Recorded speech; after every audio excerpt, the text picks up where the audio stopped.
calor un tormento eterno, el olor a cuerno quemado, un veneno en el aire me persiguen hasta hoy cada noche, cada instante de mi existencia. No hay escape posible, ni en sueños, ni en la vigilia que me consume día tras día. La memoria es un látigo implacable, y la oscuridad no ofrece refugio. Solo más de lo mismo, más calor, más olor, más miedo, un ciclo perpetuo de terror sin fin, una condena de la que nunca podré liberarme, el fuego, el calor. Me esperan siempre, agazapados en cada sombra, en cada rayo de sol, en cada suspiro de aire caliente que roza mi piel envejecida por el pavor constante.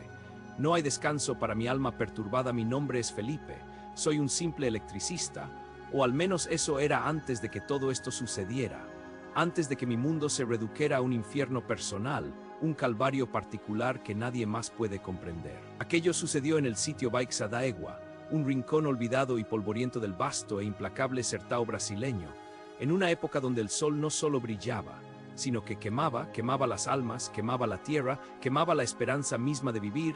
Era un sol que presagiaba lo infernal, un sol que cocinaba la vida hasta dejarla crujiente. Nos habíamos adentrado en ese desierto de espinas y rocas, mi ayudante. Un muchacho joven y hablador cuyo nombre ya se ha borrado de mi memoria, víctima también de aquella noche, un nombre que la mente se niega a recordar para protegerme, y yo, llevando la pesada carga de paneles solares, herramientas chirriantes y la promesa de una electricidad lejana, una modernidad forzada en un lugar donde el tiempo parecía haberse detenido.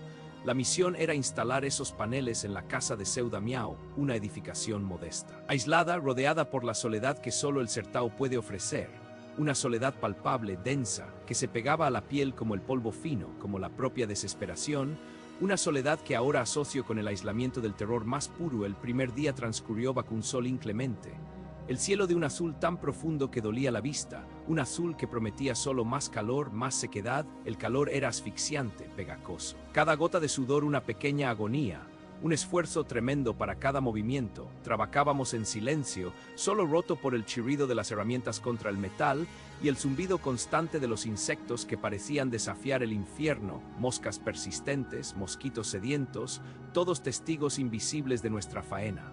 Yo me sentía vigilado, una sensación extraña, como si los ojos invisibles del Sertão nos observaran con una curiosidad milenaria, con una malicia ancestral, una espera paciente, pero lo atribuí al cansancio extremo, a la deshidratación severa, a la simple superstición del hombre solo en un lugar tan vasto y vacío. La tarde se arrastraba, larga e interminable, el sol comenzaba su descenso, tiñendo el horizonte de naranjas y rojos que presagiaban no un descanso anhelado, sino una amenaza velada. Una promesa de oscuridad y lo desconocido. Fue entonces, mientras yo apretaba el último tornillo del armazón metálico y mi ayudante recogía los cables sueltos que serpenteaban por el suelo rocoso, que lo vimos, una luz diferente a cualquier hoguera o farol, una luz que no pertenecía a este mundo, flotando en la distancia, más allá de la cerca de alambre de púas, en el límite donde la caatinga se volvía un mero fantasma de arbustos secos y retorcidos. Una silueta que se movía sin explicación. Al principio pensamos que era algún tipo de fuego, una hoguera de pastores extraviados, un incendio fortuito provocado por el calor.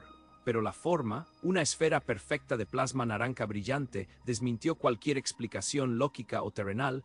No ardía como la madera que se consume lentamente. No crepitaba como el carbón incandescente, simplemente flotaba, suspendida en el aire caliente y quieto, con una quietud perturbadora, una quietud que no correspondía a nada que hubiéramos visto antes en nuestras vidas.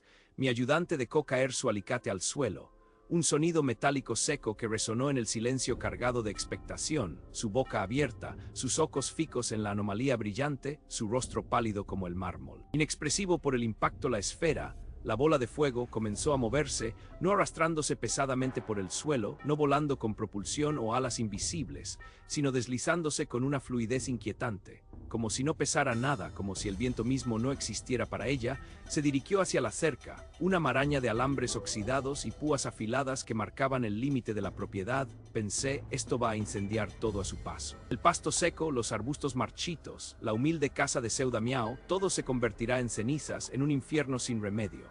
Pero no fue así, no hubo fuego. La entidad, con una precisión escalofriante, con una delicadeza inhumana, se acercó al alambre y lo atravesó sin tocarlo, sin siquiera una chispa visible que delatara el contacto. El metal, el acero duro y resistente, simplemente se deformó, se fundió. Se retorció en una especie de pasta incandescente, como cera derretida bajo una llama potente, pero sin llama real, sin rastro de combustión en la vegetación cercana. Las espinas de los arbustos permanecían intactas, secas, desafiantes, el olor a metal quemado, un olor acre, áspero, llegó a nosotros mezclándose con el polvo y el sudor de nuestros cuerpos. Era imposible, mi mente gritaba en silencio, era una aberración de la naturaleza. Una violación de todas las leyes conocidas, un presagio de algo mucho más oscuro de lo que podíamos concebir. En ese momento nos quedamos allí, petrificados por el espectáculo, observando cómo la esfera seguía su camino, lenta, metódica, inteligente, girando ligeramente, como si nos estuviera estudiando, evaluando nuestra insignificante presencia. Luego se alejó, internándose en la oscuridad creciente del Sertao, dejando tras de sí un rastro de alambre derretido, una herida abierta en la tierra, y un silencio aún más profundo, un silencio que ya no era pacífico, sino cargado de una amenaza inminente, de un terror primigenio. Mi ayudante no dijo una palabra, solo temblaba, sus ojos desorbitados por el horror, su piel pálida y sudorosa. Una imagen que se grabó en mi retina para siempre esa noche. La primera noche en la casa de Seu Damião después del encuentro. No dormimos, no podíamos conciliar el sueño. El relato de lo que habíamos visto apenas salió de nuestras gargantas resecas por el miedo. Seu Damião, un hombre viejo y curtido por el sol y la vida dura del Sertao, nos escuchó con una expresión indescifrable, una mezcla de resignación y un conocimiento oculto que solo los ancianos de esas tierras poseen. Nos habló de historias antiguas, de leyendas del Sertao, de criaturas que habitaban la noche, que eran fuego sin quemar, espíritus del calor, pero sus palabras, aunque cargadas de sabiduría, no trajeron consuelo alguno, solo más miedo. Un miedo que se adhería a nosotros como una segunda piel. La segunda noche llegó con una pesadez opresiva. El aire quieto, denso, como si el propio Sertao contuviera la respiración. En una pausa ominosa antes de un evento terrible, el sol se puso. Una mancha carmesí que se hundió sin gloria ni belleza en el horizonte lejano, y la oscuridad se apoderó de todo, una oscuridad que no era solo la ausencia de luz, sino una presencia tangible, una amenaza que se arrastraba, una fuerza que se movía entre las sombras. Poco después de que la última luz visible desapareciera, lo sentimos, el calor, un calor diferente al del día, un calor que emanaba de la nada misma, que penetraba las paredes de adobe de la casa, que se filtraba por cada rendica, por cada imperfección en la estructura, envolviéndonos como un sudario ardiente. La temperatura dentro de la casa comenzó a subir, de forma gradual al principio, luego implacablemente. Cada minuto que pasaba era una tortura renovada. El aire se volvía irrespirable, denso, como si estuviéramos dentro de un horno precalentado, una cámara de castigo. Las velas que habíamos encendido parpadeaban débilmente, sus llamas se agitaban sin viento, como si el propio aire se estuviera volviendo demasiado pesado para ellas. El sudor corría por nuestros cuerpos en torrentes incesantes, empapando la ropa hasta la última fibra. La piel se sentía tirante, quemada, como si estuviera a punto de agrietarse. Mi ayudante gemía en un rincón, acurrucado, temblaba incontrolablemente. Sus dientes castañeaban a pesar del calor sofocante. Los muebles de plástico, las sillas viejas que Seu Damião usaba en el patio y que habíamos metido dentro por precaución, comenzaron a deformarse, a derretirse lentamente, chorreando gotas de polímero fundido al suelo de tierra, creando pequeños charcos brillantes. El olor a plástico quemado, un olor químico y nauseabundo, se unió al calor sofocante, la madera de las vigas del techo. La estructura que nos protegía débilmente empezó a quejarse, a crujir, a estallar con pequeños chasquidos secos y alarmantes, como si el calor las estuviera desgarrando desde dentro. Los vidrios de las ventanas, aunque cerrados con tablas y tela, vibraban, tensos, a punto de romperse con un estruendo. Y entonces, arriba, justo encima de nuestras cabezas, en el techo de tecas de barro cocido, escuchamos el sonido, un arrastre lento, pesado. Como si algo inmenso, algo de un peso inimaginable, se moviera por encima de nosotros. El calor se intensificó aún más, un nuevo pico de agonía. Podíamos sentir su proximidad, su presencia abrumadora, una presión indescriptible. Las tecas comenzaron a crujir bajo el peso. Algunas se rompieron, dejando pequeñas aberturas negras en el techo, agujeros por donde la oscuridad, o algo peor, podía filtrarse hacia nuestro interior. Mi corazón martilleaba en mi pecho, un tambor desbocado. Mis pulmones ardían con cada respiración forzada a través de una de esas frestas abiertas en el techo. Una gota, no de agua, no de lluvia, sino de un fluido incandescente, viscoso, de un color naranja rojizo que brillaba con luz propia, se desprendió, chisporroteó al tocar el suelo de tierra húmeda, dejando una pequeña marca humeante, una herida en la arcilla. El olor, ese olor inolvidable. Ese olor que ahora es parte indisoluble de mis pesadillas más profundas. A cuerno quemado, a azufre, a algo ancestral y podrido, llenó la habitación. Era un olor que se aferraba a la garganta, que no se iba, que penetraba hasta los huesos, hasta el alma, una fetidez infernal. La entidad estaba intentando entrar, de eso no había duda. Estaba buscando una forma de cruzar el umbral sagrado, de irrumpir en nuestro último y frágil refugio. Podíamos sentir la presión de su masa amorfa sobre el techo, la implacable búsqueda de una entrada, una grieta, una debilidad en nuestra defensa desesperada, y luego una voz, no una voz humana, no una voz de animal salvaje, sino un sonido chirriante, como estática de radio vieja y mal sintonizada, como dos rocas raspándose lentamente en un túnel oscuro, un sonido que vibraba en el aire caliente y denso que perforaba nuestros oídos, que se metía en nuestras mentes sin pedir permiso, que resonaba en lo más profundo de nuestra psique abrir. Siseó la voz, una sola palabra repetida una y otra vez, distorsionada, una orden, un ruego, una amenaza velada, una exigencia que helaba la sangre. Abrir resonó en el calor sofocante.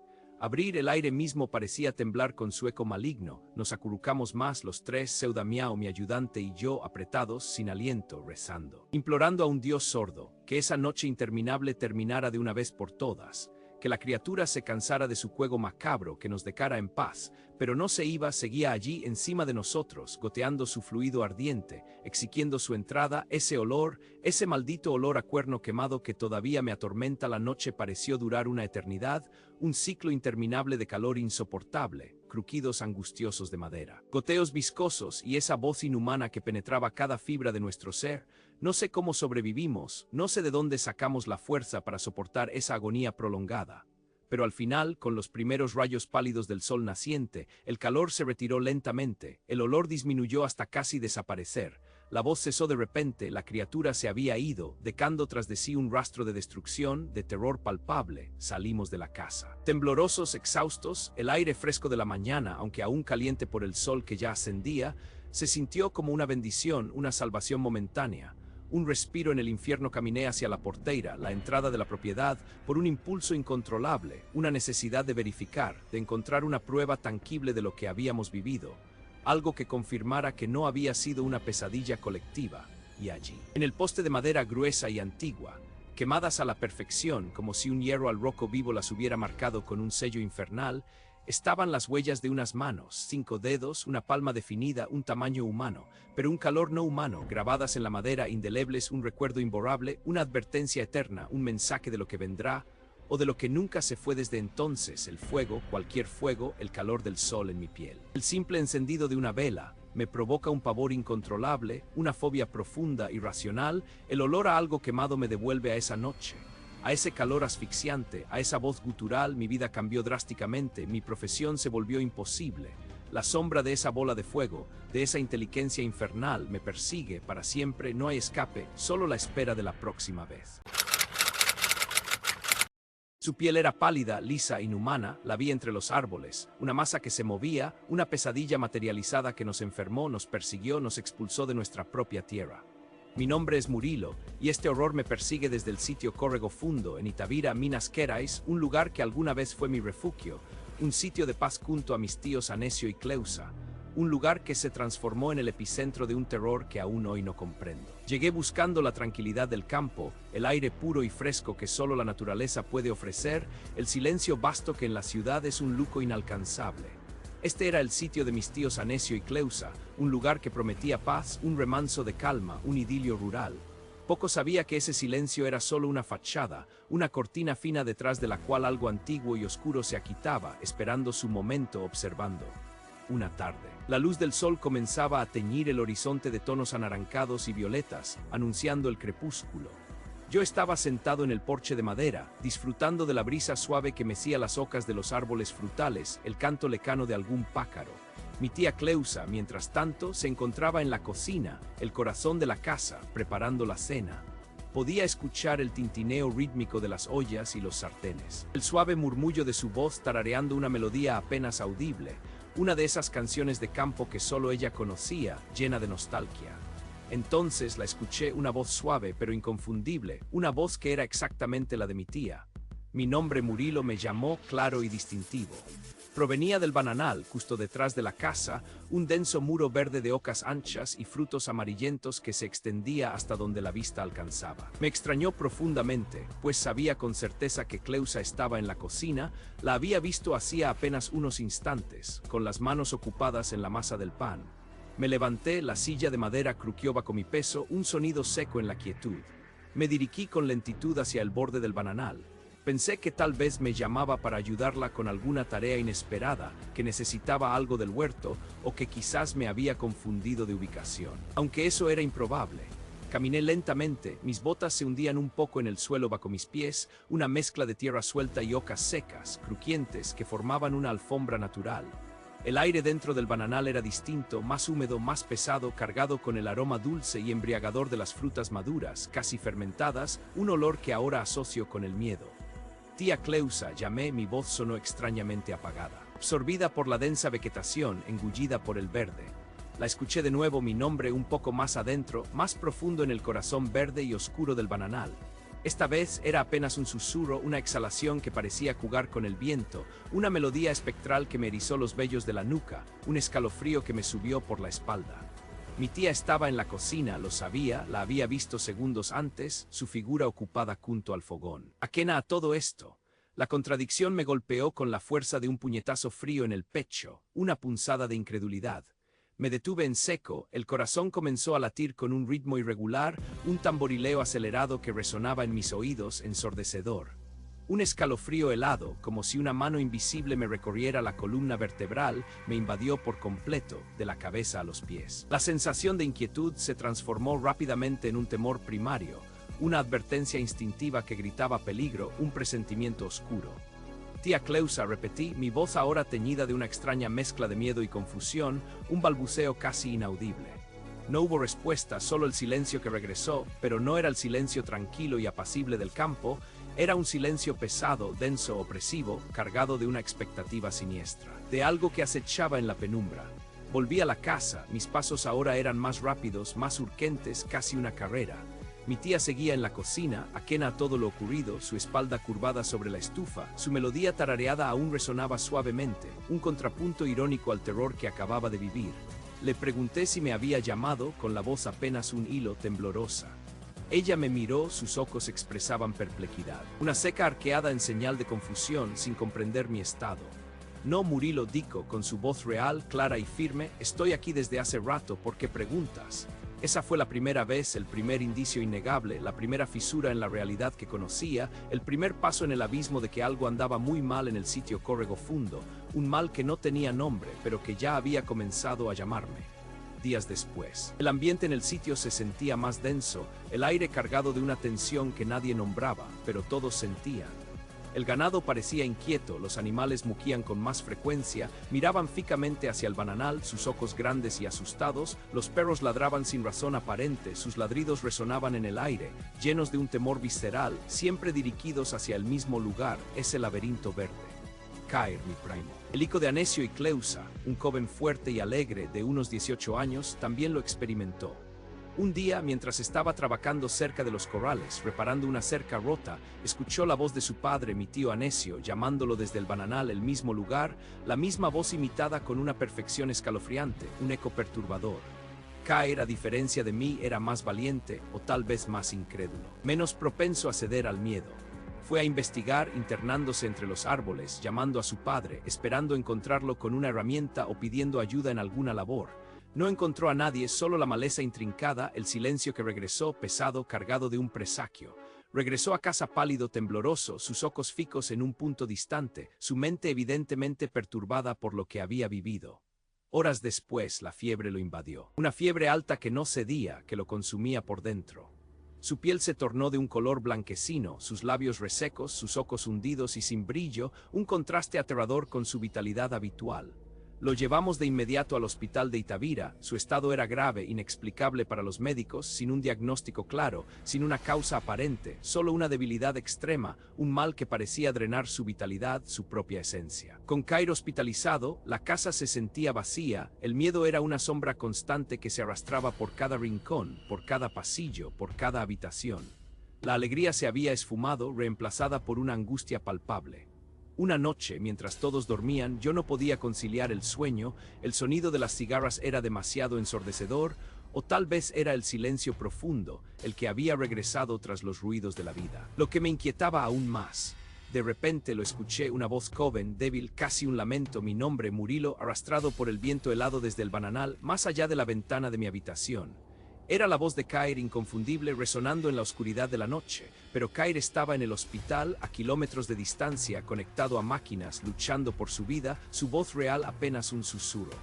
Mi corazón dio un vuelco. Un brinco doloroso en mi pecho, el terror puro me paralizó, me clavó en la cama, incapaz de mover un solo músculo. No era un sueño, no era mi imaginación jugándome una mala pasada. La voz era clara, nítida, provenía de ese lugar maldito, de ese laberinto de ocas.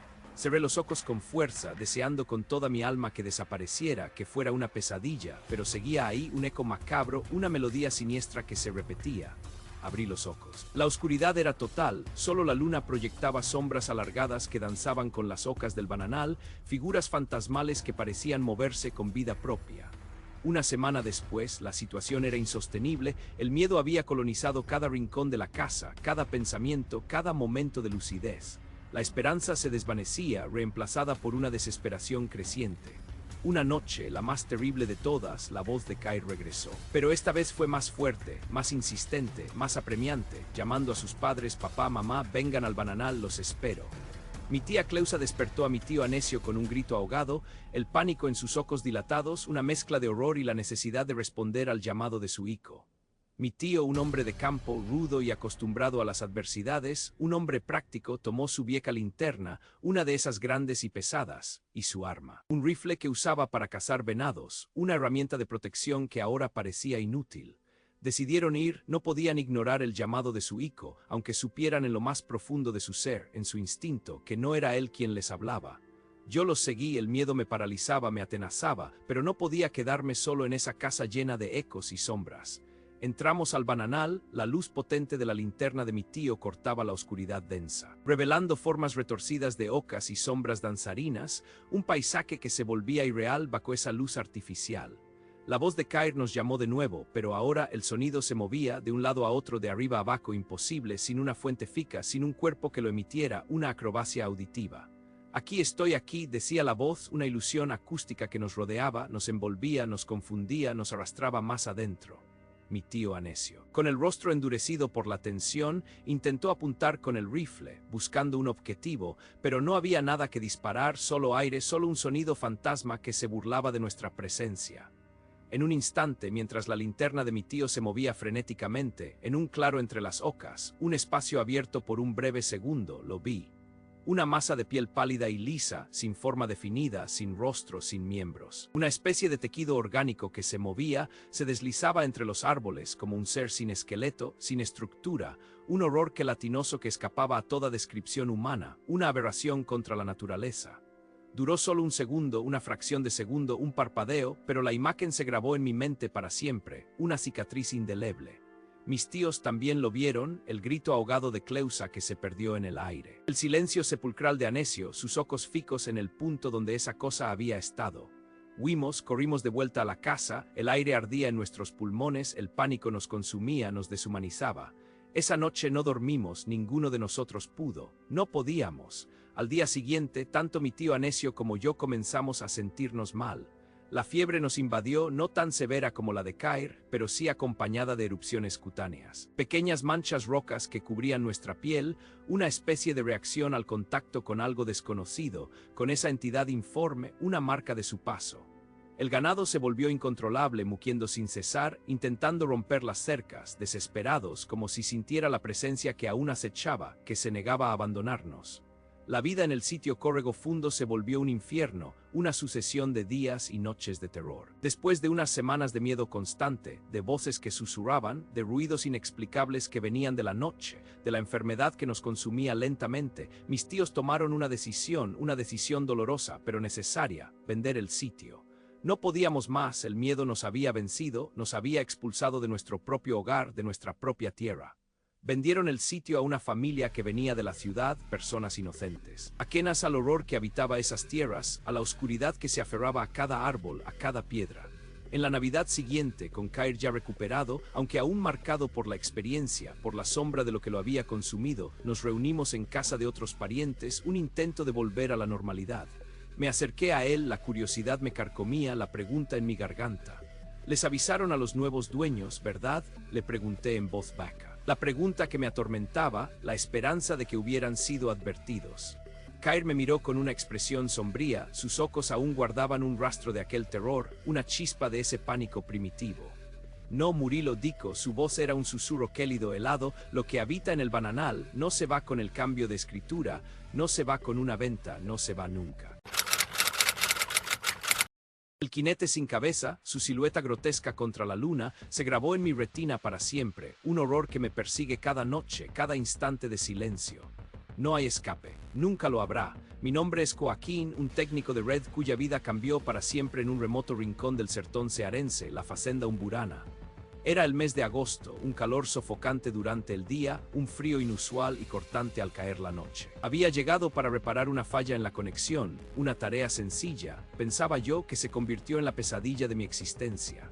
El patrón, un hombre de pocas palabras llamado Odorico, un hombre con la piel curtida por el sol y los ojos de quien ha visto demasiado, había establecido una regla inquebrantable. Una regla que me parecía absurda, casi ridícula, hasta que la noche llegó, hasta que el aire se tornó pesado y el miedo me envolvió. Nadie, absolutamente nadie, debía abandonar su cuarto, ni siquiera encender una luz después de las 20 horas. Esto especificó con una seriedad que helaba la sangre, era entre los días 13 y 14 de agosto. 13 y 14 de agosto, dos fechas que ahora resuenan en mi cabeza como una campana fúnebre. Él pasa, había dicho Odorico, con sus ojos fijos en los míos, como si quisiera asegurarse de que la advertencia penetrara hasta lo más profundo de mi ser, hasta mis huesos. El 13 de agosto, la noche llegó, cargada de una extraña quietud, de una anticipación silenciosa que me oprimía el pecho.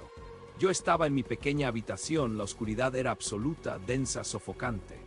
La ventana, con sus viejas persianas de madera, era mi única conexión con el exterior, una conexión que pronto desearía no haber tenido. Las manecillas del reloj y maquinario cruzaron las 20 horas, luego las 21, las 22. El silencio era total, casi doloroso. Un silencio que presagiaba algo, un silencio que me decía que no estaba solo, que algo se aproximaba, se acercaba sigilosamente en la penumbra. Pero a medida que la madrugada se acercaba, algo comenzó a cambiar, un sonido, leve al principio. Apenas un murmullo que mi mente intentaba descartar como el viento o algún animal nocturno que rondaba por la fazenda. Pero no era eso, no era el viento, no era un animal, era más pesado, más metálico, un arrastre. El sonido se hizo más claro, más cercano, más inconfundible. Eran cadenas, cadenas pesadas arrastrándose sobre el suelo, sobre la tierra seca y dura del Sertao. Un arrastre lento, rítmico, implacable. Cada movimiento metálico enviaba un escalofrío por mi espalda, erizando el vello de mis brazos. Mi corazón golpeaba contra mis costillas, un tambor enloquecido, un tambor que anunciaba la cercanía de lo impensable.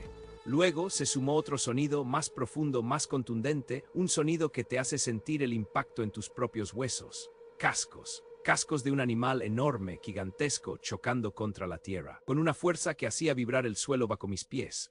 Cada golpe hacía vibrar el suelo, vibrar mi cama, vibrar mi propio cuerpo.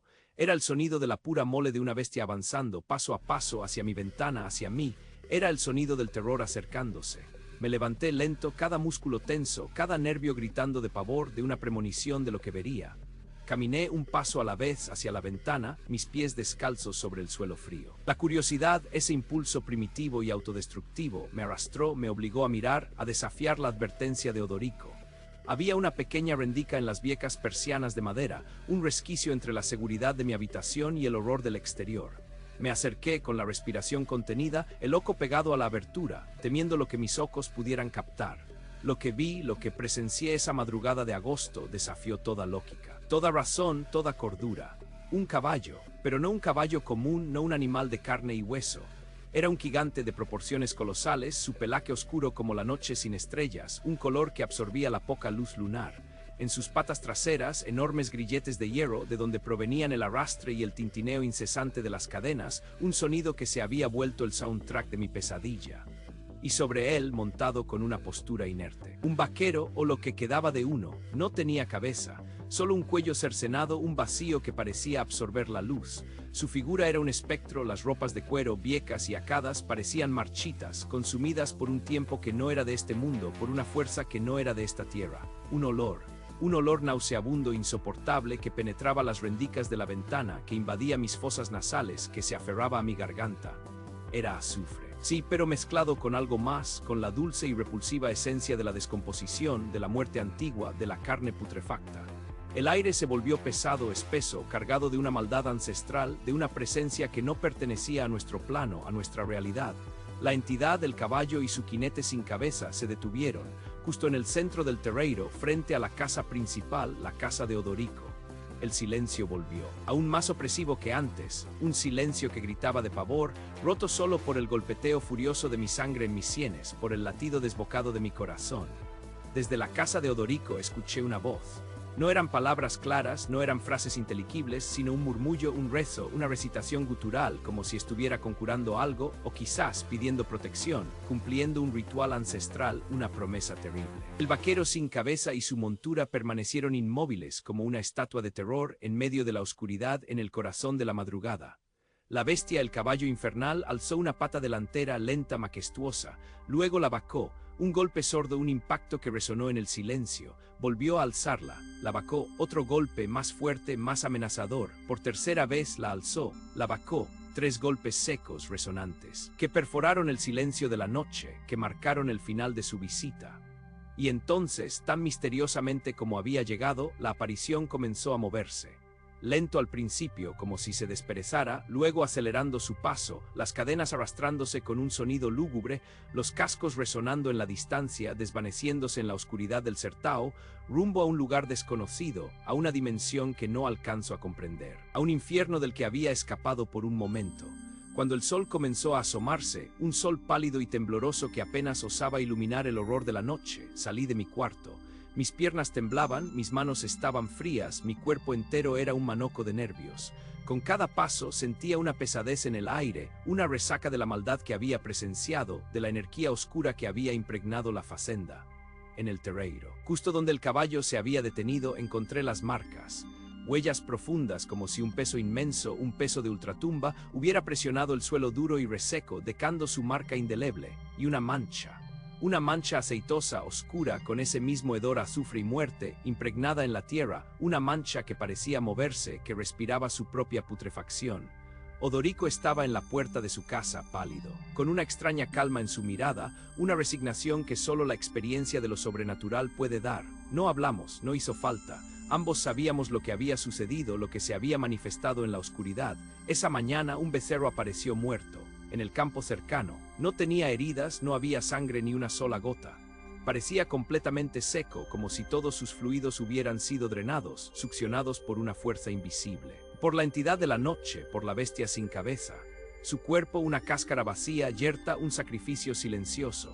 Días después, en la estación de servicio más cercana, a varios kilómetros de la facenda, un frentista, un viejo del lugar con la piel curtida por el sol y los ojos llenos de historias, me miró con una expresión de comprensión. Había escuchado los rumores, las leyendas de la región. Ah, la umburana, dijo con voz ronca. Una voz llena de sabiduría ancestral. Es por el pacto. El bisabuelo de Odorico en 1932, para salvar estas tierras de la sequía, una sequía que amenazaba con destruirlo todo, hizo un pacto con lo que no tiene nombre, con la oscuridad misma, y lo que no tiene nombre siempre viene a cobrar, siempre exige su tributo, su cuota de almas y sangre.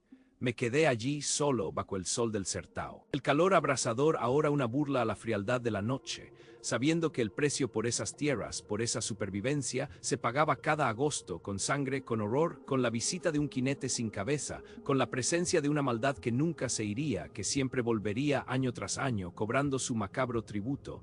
Y yo fui testigo, y ahora soy parte de ello. Un silencio. El hedor fue lo primero que me anunció su regreso. Un aroma almizclado, dulzón, a carne putrefacta mezclado con algo que no supe describir, se aferraba al aire denso de la noche. Mi nombre es Joaquín y lo que les voy a contar sucedió en Caguariaíba, Paraná, hace poco más de un año. Yo soy un hombre de campo, toda mi vida la he pasado entre la tierra y los animales.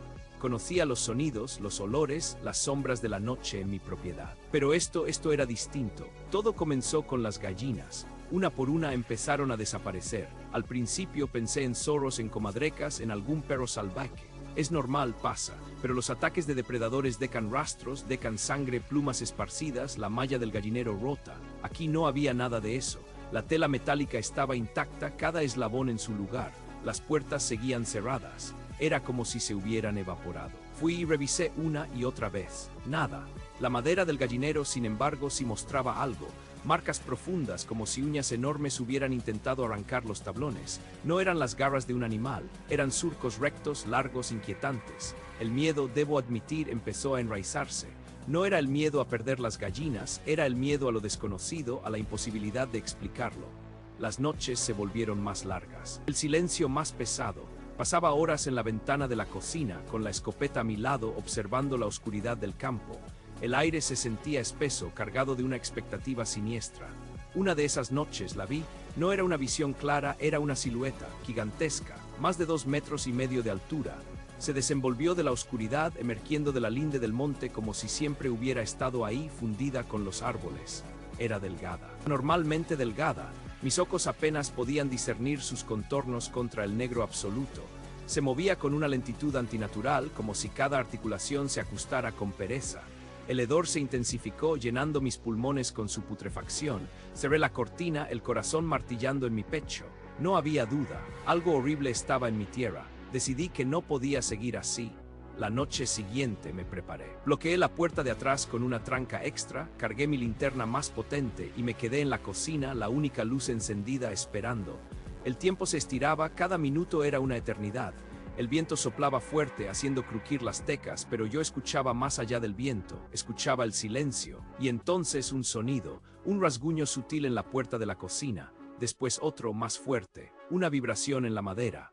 Alguien o algo estaba intentando abrirla desde afuera. Yo estaba inmóvil, mi respiración se detuvo, escuchaba. Los rasguños se volvieron más insistentes, como si dedos largos y duros buscaran un agarre en la madera.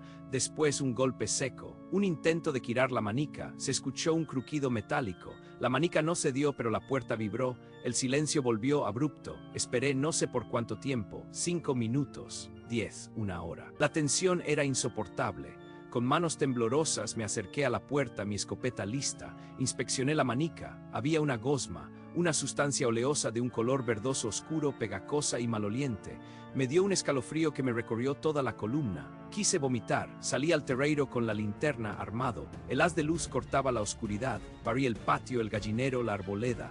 Y ahí, junto a los restos de la hoguera, lo vi. Completamente, era un ser magro, esquelético.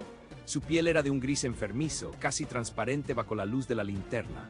Sus brazos eran desproporcionadamente largos, terminando en manos con dedos finos y largos, terminados en aquellas uñas que habían marcado el gallinero. Su cabeza era pequeña, casi hundida en sus hombros. Los ojos. Nunca olvidaré los ojos.